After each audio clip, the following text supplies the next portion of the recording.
Әйел бақты. Алтын биыл мектеп бітіріп, қалаға оқуға түсті. Қуанышында шек жоқ. Жаңа өмірге есік ашылғандай. Ертеңіне үлкен сеніммен қарап, жүзі бал-бұл жанып орталық саябақпен жайлап басып келеді. Алтынның анасы өмірден ерте озған. Ол кезде бұл мектепке де бармаған, сондықтан анасы еміс-еміс есінде. Өзінен кейін туған сіңлісі Асылды анасы қайтыс болған соң туыстары асырап алған. Сондықтан да Асылмен екеуі бір туғандардай араласа алмай, анда-санда бір көріседі. Соңғы жылдары әкесі, апайы үшеуі бірге тұрып жатқан еді. Бұл 9 бітіретін жылы әкесі бір-ақ күнде жүрек талмасынан о дүниеге аттанып кетті. Апайының өзінен 8 жас үлкендігі бар, мектеп кітапханасында жұмыс істейді. Бір үйде екеуі бір-біріне тірек болып, бірін-бірі қолдап, әкелерінен қалған шаңырақтың түтінін түтетіп отырды. Сондықтан жоғарғы сыныптарда құрбы қыздардың көбі өздеріне жігіт тауып, кеш батса қыдырып жүргенде, Алтын үйден көп шықпай апайының жанында болатын. Өзі көбінесе даланың жұмысын істегенді жаны жақсы көретін. Сиырларды суғарып, қора тазалап, жем-шөптерін салып, есік алдын сыпырып, көмір тасып жүргендіктен көбінесе шалбар киіп ұлдар сияқты жүретін. Сол себепті сыныптағы ұлдарды дос санап, қыз болып қылық көрсетпей тең қалжыңдасатын. Даланың жұмысын тындырып келіп, апайының дайындап қойған дәмді тамағын ішіп алып, сабағын қарап болған соң көбінесе кітап оқиды. Далаға шығып қыдыру дегенді білмейтін. Мектеп бітіру кешінде бірінші рет сарғыш алтындай жарқырап тұратын шашын жайып, шетін бүйралап, еріне жылтырталап жағып, үстіне апайының алып берген етегі желбіреген әдемі көйлегін, аяғына туфлиін киіп мектепке ұялып, жасқана кіргенде сыныптастары да, тіпті мұғалімдері де бұған таң қалып қарап қалып еді. Тух, Алтынай, тура бір журналдан секіріп түскен орыстың модель қызыма деп қалсам, сен екенсің ғой. Не деген әдемілік, кең жиде шалбармен мынандай мүсінді жасырып жүргенің қылмыс қой, қылмыс деп құшақтай алған досы Берікпен шыр көбелек айналып билеп жүргенде өзі нағыз бір ханшайымдай сезініп еді. Сол кештен бастап үнемі көйлек киіп, сәнденіп жүретін болған Алтынның бүгінде үстінде жоғарғы жағы денесімен дене болып жабысып келген, етек жағы кеңірек қысқа көйлек, иығына түсіп жайылып тұрған шаштары күн сәулесімен жалт-жұлт етіп жалтырап көздің жауын алады. Ақшыл сары реңі албыртып, көкшіл көздері күлімсіреп келе жатқан бұл қызға соқтанып қарап өтушілер де жоқ емес. Өзіне қараған жанарлардан ыңғайсызданып, қысқа көйлегінің етегін тарта-тарта мазасы кеткен. Алтын саябақтың түкпіргі жағындағы орындыққа кеп жайғасты. Отырған кезде жалаңаштанып қалған сандарын қолындағы сөмкесімен жауып, мына көйлекті кигеніне енді өкініп отыр. Биік өкше аяқ киіммен көп жүрмегендіктен аяғы да талып ауырып қалыпты. Біраз демалып алып, жатақханасына бармақшы болып отырған қызға «Девушка, вы не подскажете?» деп жақындап келген жігітке «Я, аға, не нәрсе сұрайын деп едіңіз?» деп күлімсірей қараған. «Ой, сіз қазақша білесіз бе? Тіпті таза сөйлейді екенсіз» деп риза болып қарап қалған жігітке сынай қараған Алтын жігіттің әдемі сымбаты мен ұзын бойына, келбетті реңіне қарап, әрине қазақ емеспін бе, енді қазақша сөйлемегенде ше деп сықылықтап күлгем. «Кешіріңіз қарындас, мен сізді орыс екен деп қалдым. Өзіңіз тура Барби кукла сияқты болып отырсыз». Осылай қалжыңдасып басталған әңгімелерінің соңы танысумен аяқталды. «Есімім Бағдат болады. Осы қаланың қуыс-қуысын, шек-қарнын түгел білемін. Сіз сияқты қалаға жаңа келген сұлу аруларды қыдыртуға мастермін» деп қалжың шыны аралас өзін таныстырған жігіт ақыры қоймай жатақханаға дейін шығарып салды. Үлкен қалада басқа таныстары жоқ Алтынға Бағдаттың қалжыңдары да өзі де бірден ұнап қалды. Бөлмесіне келгеннен соң өрікпіген жүрегін баса алмай біраз отырды. Бұрын-соңды жігітпен жүрмек түгілі ол туралы ойламайтын Алтын өзіне өзі таң қалып отыр. Қайта-қайта көз алдына Бағдаттың күлімсіреген, қараған жанары келіп, бойын өзіне беймәлім бір сезім баурап алған. Оның ойында қалжыңдарын есіне түсіріп, еріксіз езу тартып, ерекше бір халде жатып, тәтті ұйқыға кеткен. Таңертең ерте тұрып, жуынып, таранып, сыланып оқу орнына барып келмек боп сыртқа шыққан Алтынның алдынан жайнап қағып Бағдат шыға келді. Сені таба алмай қаламын ба деп түнімен ұйықтамай осы жерде отырдым. Қайырлы таң, сұлу қыз деп еркінси келіп, қолындағы сумкасына жармасқан Бағдатқа таңырқап қарап қалған Алтын сасып қалды. «Қайда жиналдың? Жүр шығарып салайын» деген Бағдат әй-шайға қарамай қолтықтап алып, тоқтамай әңгімесін айтып келеді. Өзі керемет қалжың қой, неше түрлі нәрсені келістіріп айтып жібергенде Алтын еріксіз сықылықтап күліп, екеуі әп-сәтте оқу орнына да келіп жетті. «Тыңда мені, сұлу қыз, кешкі сағат 5-те саябақтың алдында тосамын, кешіксең штраф, ұқтың ба?» деп күлімдеп қоштасқан Бағдат бұның жауабын тоспастан жолды өтіп кете барды. Өзі сондай жылдам. Алтын бүгін байқады. Жасы өзінен бірталай үлкен сияқты, өзін тым еркін ұстайды, өзіне тым сенімді. Өз жұмыстарын бітіріп түс ауа жатақханаға келген Алтынды бөлмесінің алдынан қара торы аласа болып келген қыз тосып тұр екен. «Сәлем, менің атым Жадыра. Құдай қаласа екеуміз енді неше жыл бірге тұратын сияқтымыз» деп танысқан қызбен екеуінің әңгімесі бірден жараса кетті. Жадыра аузы бір жабылмай, өзі туралы, жолдағы басына кешкені туралы, үй жайы, ата-анасы, тіпті жүріп жүрген жігіті туралы да айтып үлгерді. Өзі сондай ашық, жарқылдаған ақкөңіл қыз екен. Қызды мен Алтын да кешеден бері ішіне симай, кіммен бөлісерін білмей жүрген жаңалығын ақтарып салғанын өзі де білмей қалды.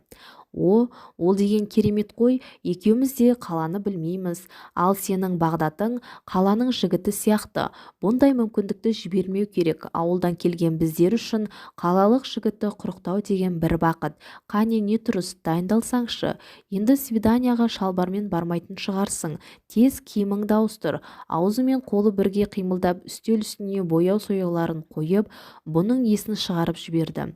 Бір көрген жігіттің шақыртуына жетіп барғаны қалай болар екен деп екі ойлап болып тұрған Алтынның күдігі сейіліп шыға келді. Дегенмен де Жадыра, мен бұрын жігіт атаулымен жүріп көрмегем, өзі менен біраз үлкен сияқты, білмеймін, қалай болар екен деп күмілжи берді. «Тух, Алтоша, сағат 5-те сені жеп қоя ма не? Үлкен болса несі бар? Бізбен жасты езілген жігіттерден гөрі ақыл тоқтатқан жігіт жақсы емес пе? Сонда да бармай-ақ қоямын-ау деймін. Өзі осында іздеп кеп жатса шығармын. Алтош, қой деймін саған. Давай мен еріп барайын. Үшеуміз қыдырып қайтайық. Жігітіңді сынап берейін. У меня глаз алмаз». Саябақтың алдында тағатсыздана күтіп тұрған Бағдат екеуін көре сала: «Пақ шіркін, бірінен бір өткен не деген сұлу қыздар. Бүгінгі күн не деген керемет күн. Өте қуаныштымын» деп Жадырамен танысып бірден тізгінді өз қолына алған. «Қыздар, қазір менің ең жақын досымның туған күніне барамыз. Мен бір сұлу қызбен келемін деп едім. Екі сұлумен келгеніме екі есе қуанатым болды. Қане тездетейік» деп такси тұрағына қарай бет алды. Бағдат: «Жоқ, біз бара алмаймыз. Ыңғайсыз болады. Танымайтын жер, сыйлығымыз да жоқ» деген Алтынды Жадыра шымшып алса, Бағдат тіпті естімеген сыңай танытып: «Қанекей қыздар, отырыңдар» деп таксидің есігін аша берген. Бұлардың келген пәтері қаланың шет жағында жаңадан салынған биік этажды үйде орналасқан. Алтын мұндай үйлерді тек кинодан ғана көрген.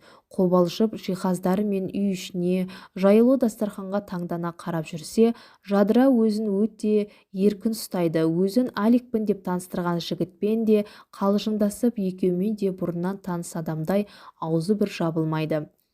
«Қанекей сұлу бикештер, дастарханға келіңдер, мені құттықтауларыңызға болады.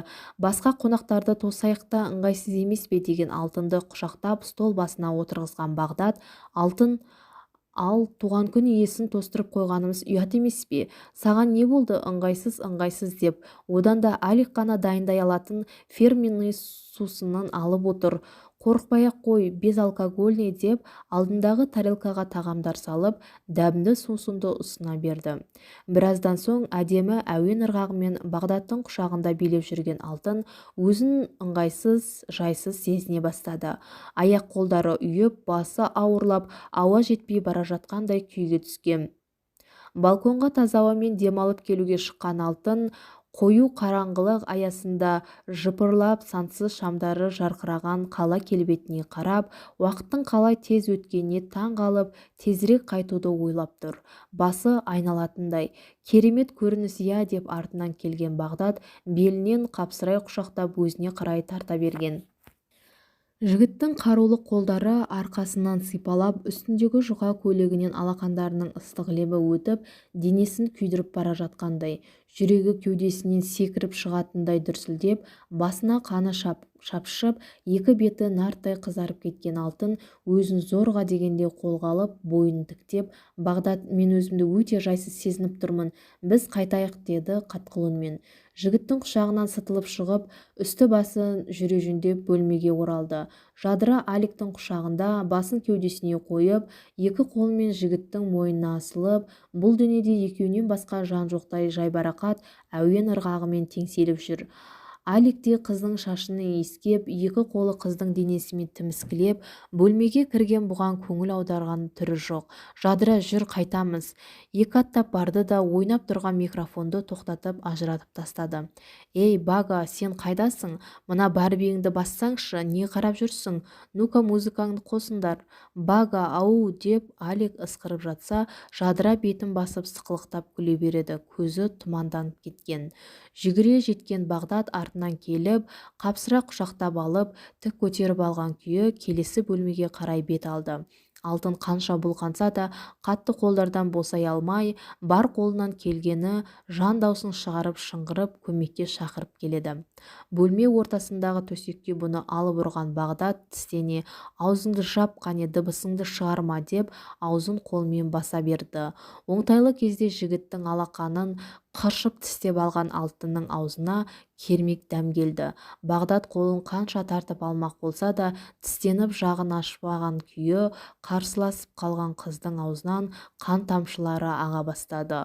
Оңдырмай бір боқтап алған жігіт екінші қолмен басы көзі демей тоқпақтай берген. Басына тиген соққыдан қорғануға да әлі келмеген ару сылқ етіп есіне танып бара жатты. Алтын есін ауруханада бірақ жинады. Сол бір қарғыс атқан түннен бері де біраз уақыт өтіп кетті. Қасында апайы күндіз-түні бұны күтіп, тамақтандырып, ем шараларын алуға көмектесіп жүр. Қалаға келе сала мынандай халге түскен сіңлісіне қарап, күрсіне береді.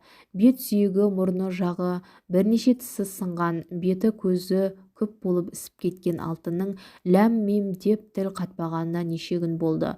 Көзінен жасы сорғалап, төбеге қарап жатқаны жатқан. Жадыра да күнде келіп, қасында отырып кетеді, сампылдап апайына бар әңгімесін айтып, бұның қолынан ұстап сөзге тартқысы келгенімен де Алтын Жадыра келсе болды бетін қабырғаға бұрып алып бір қарамайды. Бүгінде, ой, апай, қайта менің сол жерде болғаным қандай жақсы болды. Ана Бағдат деген оңбаған нағыз псих екен. Біз қанша қойлағанмен де тоқтамай қойды ғой. Екі көзі қанталап кеткен түрі сұмдық қорқынышты. Мен қайта жалаң аяқ жүгіріп шығып, көршілердің есіктерін тарсылдатып, бүкіл подъезді оятып шулаттым ғой. Көршілер келіп полиция шақырып айырылып алды зорға дегенде. Әйтпесе не боларын ойласам зәрем ұшады. Қалада қасқыр болу керек екен ғой, оны біз қайдан білейік.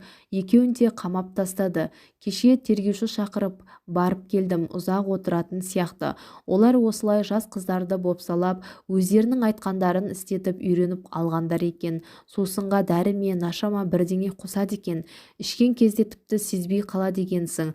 Ал түрлеріне қарасаң, тіпті ойламайсың. Екеуі де керемет жігіт болып көрінген. О, тобай, адам аласы ішінде екен ғой.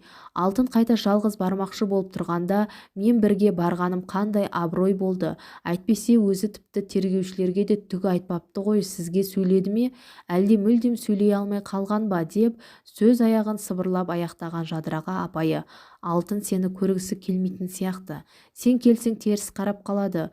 Екеуінің орталарында не болғанын мен білмеймін ғой. Бірақ енді әуре болып келмей-ақ қой. Кейін өзі хабарласар деп шығарып салды. Бетіне бірнеше рет ота жасап, ауруханадан шыққан Алтынды апайы туыстарының үйіне әкеп орналастырды. Ісігі әбден қайтқан соң, әлі де пластикалық оталар жасап, тіс салдыру керек. Оған қомақты қаржы керек. Апайының біраз малдарын сатып, туыстардың көмек ретінде жинаған аздаған қаржысына 2 рет бетіне ота жасатты. Бірақ әлі де айнаға қараса өз түрінен өзі шошиды. Білгіш біреулер сот арқылы көп ақша өндіріп алуға болады дегенмен де, сол түнді ұмытқысы келген Алтын сотқа да бармай қойды. Сол жағдайға тек өзін ғана кінәлап, іштей өзін-өзі жеп жүретін ол томаға тұйық жүріп, ешкімге сыр ашпайтын. Басында ауырсынғаннан көп сөйлемесе, қазір сол әдеті мінезге айналып, әңгімеге араласпай, өз бетімен үндемей жүреді. Ауруханадан келгеннен соң-ақ иығына төгіліп тұратын шашын тықырлап алып тастаған. Таңертең ерте тұрып жүгіріп, денесін шынықтырып, түрлі жаттығулар жасағандықтан бұлшық еттері білеуленіп, денесі тартылып қалған. Өзінің көйлек, туфли әшекейлерін түгелдей лақтырып, үстіне 1-2 спорттық үлгідегі кең киімдер алып, киіп алған Алтынды бір көрген адам еркек екен деп қалады. Үйде де далада жұмыстарын ер адамның атқаратын тірлігін жасағандықтан жүріс-тұрысы да өзгеріп кеткен. Жаттығу алаңында үнемі бірге жүретін 2-3 жігітпен араласады. Олар орыстар болғандықтан басында бәрі Алтоха деуші еді. Қазіргі аты Тоха болып, одан да еті үйреніп кетті. Тек түнде төсекке жатқан кезде әйел болмысы оянып, өзінің мына тірлігіне көңілі толмай, жастығын ыстық жасқа шылайтын. Бетінде білеуленіп тұрған тыртықтан, тігістен дүрдиіп тұратын ерінен құтылуды армандап, қисайып тұратын жақ сүйегінің орнына келуін жаны қалап, әдемі тістерін жарқыратып көрсетіп күлетін сәттері еске түссе, іші өртеніп кететін. Қанша ер мінезді, қатал болып көрінгісі келсе де, табиғатты жеңе алмай, арпалысып жаны күйіп кететін, түнді жек көретін Алтын бүгін де тым ерте тұрды. Күндегі әдетінше жаттығу алаңында жүрген бұған досы Сергей келіп: «Тоха, мен ет комбинатқа жұмысқа тұрдым. Жұмысы ауыр болғанымен, айлықтары жаман емес. Жұмысшылар қабылдап жатыр. Сен де барып көресің бе?» деді. Ақша жинап шетелге барып, бетіне пластикалық ота жасатуға армандап жүрген Алтын бірден келісіп, енді міне жұмысқа да қабылданып үлгерді. Бұның жұмыс орны конвейердің ең алғашқы бөлігінде орналасқан. Ең ауыр бөлік. Төленер айлығы ерекше болғандықтан осы жерді таңдады. Бұлардың кірген жұмыс орны комбинаттың мал сою бөлігі. Негізгі жұмысшылар еркектер. Алтын басында жұмысшылардың қатыгезіне таңырқап қалатын. Конвейермен аяқтарынан салбырап тұрса да, бұлқынып тыпырлап жатқан малды әңгіме айтып тұрып бауыздай салатын. Үсті-бастары қан сасып тұрса да, үзіліс кезінде берілетін пирожки мен сүтті сіміріп алатын еркектерге қарап, кейде жүрегі айнып кетеді. Бір жұмадай жұмысына бойы үйрене алмай жүргенмен, 3 күннен соң көрге де үйренесің демекші, бұған да бойы үйреніп, малды бауыздап та жіберетін болып, жұмысын бірсыпыра жылдам орындауға дағдыланып қалды. Қасындағылар бұны ер жігіт деп ойлап, бірі братишка десе, бірі Тоха деп жұмсап та қояды. Бұл да жұмыстан ешқашан қашпайды. Кейде өзіне ауыр болса да қарап тұрмай кірісіп кетеді. Бірақ заты әйел емес пе? Жұмыс аяғында қолдары салдырап, белі ауырып шыдатпай кетеді. Сонда да ешкімге шағымданып, өзін-өзі аяп көрмепті. Жұмысы тұрып жатқан үйіне бірталай алыс болғандықтан, осы маңайдан жалдамалы пәтер іздеп бастаған еді. Бүгін қасына бір жігіт келіп: «Братишка, ты ищешь квартиру?» деп орысшасы онша болмаса да тілін бұрап тұрып сұрады. «Иә, маған осы маңайдан тұратын үй болса деп едім, бірақ қатты қымбат керек емес» деген. Бұған таң қалып қарап қалған жігіт қуанып кетті. «Тух, өз бауырым екенсің ғой, орыс екен деп тілімді сындыра жаздап тұрсам, біздің үйдің алдындағы времянкаға тұрасың ба? Қазір күн жылы кезде жақсы, қайта салқын тұруға болады, ал күн суыған кезде үйдің бір бөлмесін босатып береміз. Біз әкеміз екеуміз ғана тұрамыз. Әкем ауырып қалғаннан бері ақшадан қысылып қалдық. Бос тұрған времянканы пайдасы асырайық деп, іші сыртын әктеп дайындап қойғанмын. Барып көресің бе? Өзің көріп бағала, қанша ақша берсең де ризамын. Бұрын соңды ондай нәрсемен айналыспағаннан соң парқын білмейді екенмін, шынымды айтсам» деген жігітке енді зер салып қарады.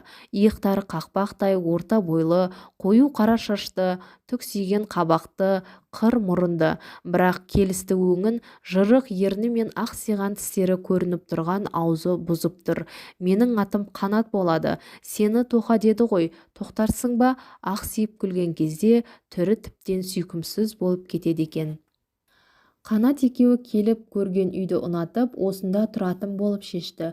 Үлкен жер үйдің ауласына салынған 2 бөлмелі жертөле тап-таза жиналған. Төргі бөлмеде диван мен кішкене экранды теледидар, кіреберісте стол мен 2-3 орындық, газ плита, ыдыс-аяқ салынған кішігірім шкаф. Жиһаздар жаңа болмағанымен де жинақы, бәрі өз орнында. Есік алдында мүгедектер арбасында отырса да, жасы шамамен 60-тан асып кетсе де, көз жанары жайдары, үсті басындағы киімдері тап-таза, көзіне киген көзәйнегі өзіне ерекше сән беріп тұрған жанды өзімнің әкешім деп таныстырған Қанат. Пап, мына Тоқтар деген бала біздің үйде тұратын болды. Екеуміз бірге жұмыс істейміз, еркелетіп Тоқа дейміз, сен де солай атай бер деді. Бәрекелді. Тоқа десеңдер солай-ақ айтайын, өзің абарық екенсің, анандай ауыр жұмысты қалай істеп жүрсің? Біздің Қанат сияқты шымыр болсаң бір сәрі. Тегі тамақты дұрыс ішпейсің-ау, үйге кіріп тамақтанып алыңдар. Менің жасаған тамағымның бағасын беріп жібер. Аяғым істемесе де, басқа жерім сап-сау, істеген тамағымды басқаларды білмеймін. Мына Қанат мақтап-мақтап соғып алады деп күліп, алдында жатқан газет-журналдарды жинастыра бастады. Жоқ, мен Тоқтар емеспін, мен еркек емеспін деп айта алмай, үнсіз Қанатпен үлкен үйдің асхана бөлмесіне кірген Алтын үйдің тазалығына таң қалып қалды. Мұрнынан дәмді тамақтың иісі қытықтап, тәбеті ашылып кетті. Тоқа, кел, менің папам 2 жылдан асып кетті. Жол апатына түсіп, аяғынан жүре алмай қалды. Бірақ үйдің бар жұмысын өзі тындырады. Әсіресе кейінгі кезде тамақтың түр-түрін жасайтын болды. Мені хоббиім деп қойып, неше түрлі рецептер жинап алған. Анау тұрған папкаларды көрдің бе? Бәрі газет-журналдардан қиылып рецептер жинағы. Соларды жасаған өзіне ұнайды. Мен керек нәрселерін тауып әкеп беремін. Және де құрамы арзан болады. Егер өзім әкемесем, тамақтың неден жасалғанын ешқашан таба алмаушы едім. Қане, сен де тауып көрші, бүгінгі тамақ құрамын деп сөйлеп жүріп, бұның алдында сәндеп әрленген тамақты қойған Қанат ақсиып күліп, өзі де сондай тәбетпен тамақтана бастады. Алтын қанша тартынса да, тәбеті шауып, алдына қойылған тамақты қалай тауысқанын білмей қалды. Тістерін ақситып Қанат отыр қарсы алдында. Ой, Қанат, не деген дәмді? Шынымен-ақ папаң жасаған ба? Мейрамхана мәзірінен тапсырыспен алдырып, мен алдап отырған жоқсыңдар ма деп тамсанып, далаға шыққан Алтын бақшаны суарып жүрген Қанаттың әкесіне еріксіз тамсанып қарап қалды. Астындағы арбасын бір қолымен меңгеріп, екінші қолымен су шашып ыңылдап ән айтып жүрген жігіт ағасы шын бақытты кейіпте. Жанына келіп шын көңілімен, аға, сіздің тамағыңыз шынымен де өте керемет. Сізге тапсырыспен тамақ дайындап, өз асханаңызды ашуға болады екен. Қанат, естідің бе? Тоқа мені бір асхананың бас аспазшысы қылып тағайындап жатыр. Маған көмекші болса, бизнесмен бола аламын деп едім ғой өткенде. Көрдің бе? Айтқаным дәл келді емес пе деп масаттанып бұған көзін қысып қояды. Ой, Тоқа, сен папамның жанды жерін дөп бастың ғой.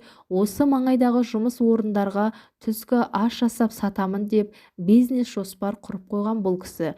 Тек қасына бір көмекші керек болып жүр. Менің тапқан ақшамды місе тұтпайды өзі. Екеумізді асырай аламын десем, болмайды ғой мазасызданып. Мәселе ақшада емес қой. Мен өзімнің жаным сүйетін іспен айналысып, өзімнің әлі де бұл өмірде өз орным, өмірден өз аларым бар екенін дәлелдегім келеді деген әкесіне риза болып қарап қалған Алтын, жұмыстан бос кезде сізге көмекші болуға дайынмын деді. Қанат анасының бұның дүниеге әкелгеннен кейін жаман ауруға шалдығып, көп жылдар ауырып, өмірінің соңғы жылдарында төсек тартып бірнеше жыл жатқанын, әкесі жанынан бір мезет кетпей өзі қарағанын айтқан. Анасы қайтыс болған соң бүкіл өмірін ұлына арнап, жұмыс пен үйдің ортасында шапқылап жүріп, аяқ астынан апатқа түсіп, аяқсыз қалғанда да жігері құм болмай, өзінің шарасыздығын бір көрсетпеді деп ерекше мақтанышпен айтқан Қанат. Шынымды айтсам, бұрын өзімнің келіссіз түріме, мына жырық ерніме намыстанып, кейде тіпті өмір сүргім келмей кететін кездер де болған. Неліктен бұл дүниеге осылай құбыжық болып келдім деп жылайтынмын. Сөйтсем, оның бәрі асқандық екен ғой. Алла тағала мені құрт-құмырсқа, жылан-шаян, тіпті өзім сойып жүрген мал емес, адам қылып жаратқан екен. Мен бүкіл бір өмір иесі екенмін. Ендеше мен неге мұңаюым керек дедім. Осының бәрін әкем ұқтырды маған.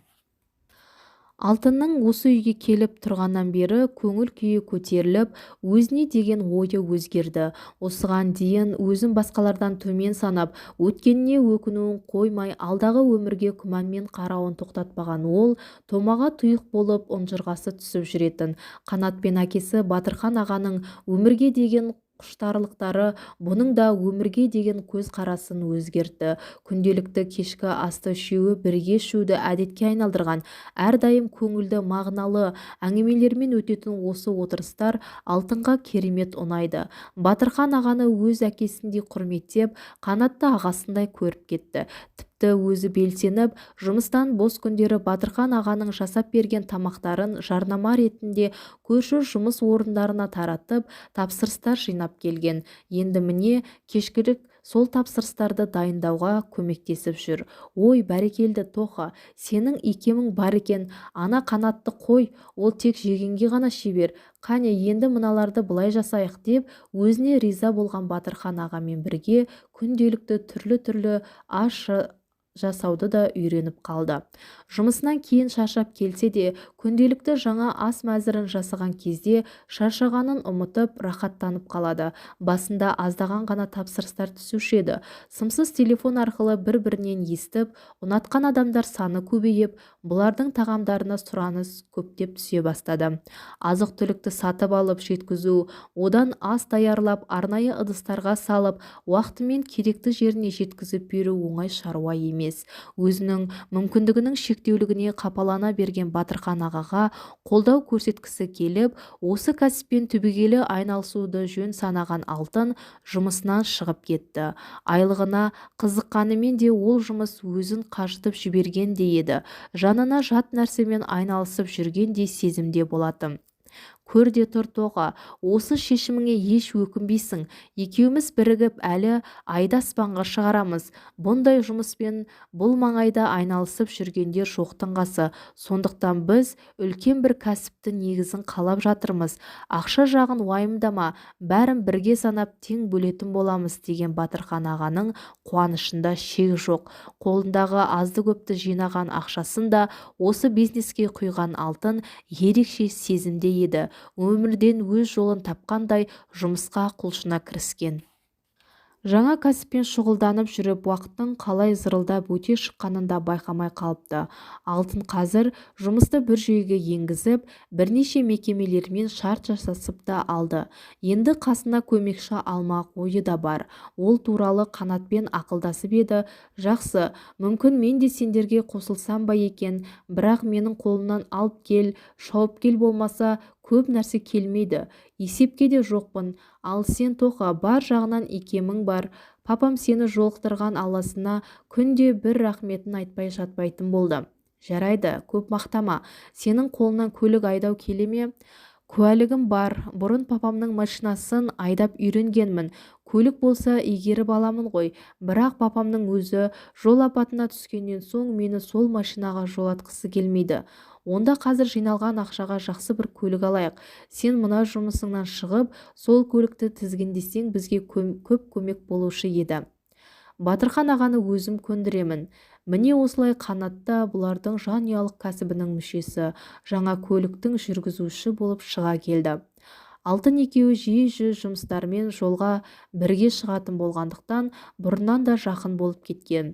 Кейінгі кезде Алтын тіпті Қанатқа ағасына қарағанда емес, басқа көзқараспен қарайтындай, оған да бір сезім жүрегінде ұялағандай сезініп те жүр.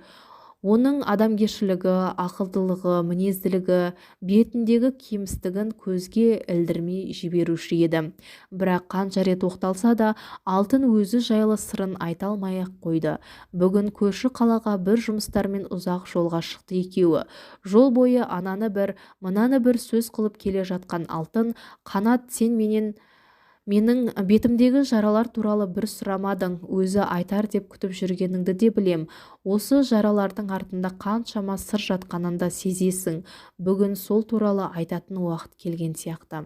Қанат бұған жалт бұрылып, таңырқап қарап қалған.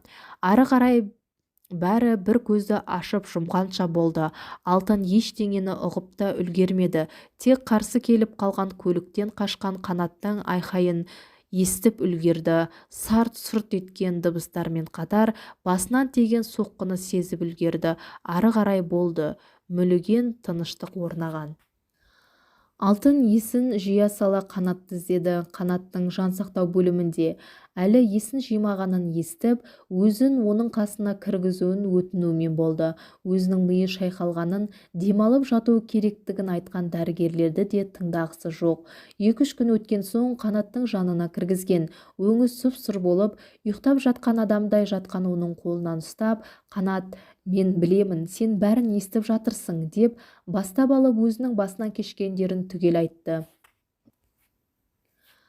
Өзінің оған деген сезімін де білдіріп үлгерді. Қанат үнсіз қозғалмай жатыр. Бөлмеде тек аппараттардың шуылы ғана естіледі. Осылай 10 күнде өте шықты. Алтынды ауруханадан шығарғанымен де ол Қанаттың қасынан бір елі кетпей, күндіз-түні қарап, әңгімесін айтып сөйлесуін тоқтатпады. Құдды өзін естіп жатқандай сөйлесуін бір қоймады. Үйге барып Батырхан ағаның да көңілін аулап келеді. Екеуі бірігіп дұға жасап, Қанаттың сауығып кетуін тілеумен болды. Бір күні: «Аға, мен сіздерді алдап жүрдім, мен ешқандай да тоқтар емеспін. Менің атым Алтын. Иә, мен қыз баламын. Сіздерді ғана емес, өзімді де алдап жүруімнің себебі өміріме өкпелі едім», деп басынан кешіргенін түгелдей баяндап берді. «Алтын қызым, басыңа ауыр сынақ түскен екен, бірақ бетке өкпелеп тоныңды жақпа деген бар емес пе? Қанша жерден еркек болып көрінгің келгенмен де өз болмысыңды жасыра алмайсың. Қанша жерден мықты күшті болып көрінгің келгенмен де ішіңде нәзік ханшайымың жылап жатқанын бірнеше рет байқап, жасырған сырың бар екенін сезгенмін. Уақыты келгенде өзің айтарсың деп сені мазаламағанмын. Қырсыққан қыр көрсетудің артында ашындырған зорлық тұрғанын енді естіп біліп отырмын. Бағдат опасыздың жазасын бір Алла береді. Сенің төгілген әр көз жасың үшін жауап берер күні де келеді. Сондықтан бәрін Аллаға тапсыр. Құлыным, өткен өтті. Қанша жерден қапалансаң да, өзіңді өзің жұлып жесең де, өткенді өзгерте алмайсың. Өткен күнге қарап өкінгенше, алдыңдағы күнге сеніммен қарап үйренгейсің. Сол жөн. Қанат балам аңқау, көп нәрсенің байыбына бара бермейді. Сондықтан да сені бауырындай көріп, сенің қыз бала екеніңді тіпті сезбеді. Мен сондықтан да сен үшін алаңдадым. Сыртынан қарап тілеуіңді тілеп отырдым әрдайым. Қанат қоян ерін болып туғанда, кішкене кезінде ота жасатып алуға болушы еді. Бірақ Қанаттың анасы ауырып, есімі шығып уақытты өткізіп алдық. Артынан шетелге барып ота жасатамын деп жүргенде өзім апатқа түсіп қалдым. Сенің көмегіңмен мына кәсіпті ашып, азды-көпті табысқа кенеліп келе жатқанда, екеуіңді түрік еліне бірге ота жасатуға жіберуді ойлап жүрген едім. Сондықтан жан жарасы жазылса, денедегі жарадан құтылудың жолы бар ғой. Ол үшін уайымдама деген Батырхан ағаның құшақтап алған Алтынның мойнынан үлкен жүк түскендей сезінді. Бүгінде күнделікті әдеті бойынша үнсіз жатқан Қанатпен сөйлесіп, жаңалықтармен бөлісіп отыр еді. Қанаттың саусақтарының ұшы жыбырлағанын байқап, дереу дәрігерлерді шақырды. Сонымен Алла қолдап 20 күнде ес-түссіз жатқан Қанат есін жиып тілге келді.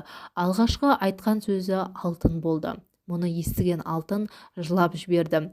Бір жағынан бәрін естіп жатқан екен ғой деп қуанса, бір жағынан өзінің кейде қатты ашық айтқан ойлары үшін ұялып та қалды. Міне осылай бастау алған Қанат пен Алтынның махаббат дастандары үйлену тойымен жалғасын тапты.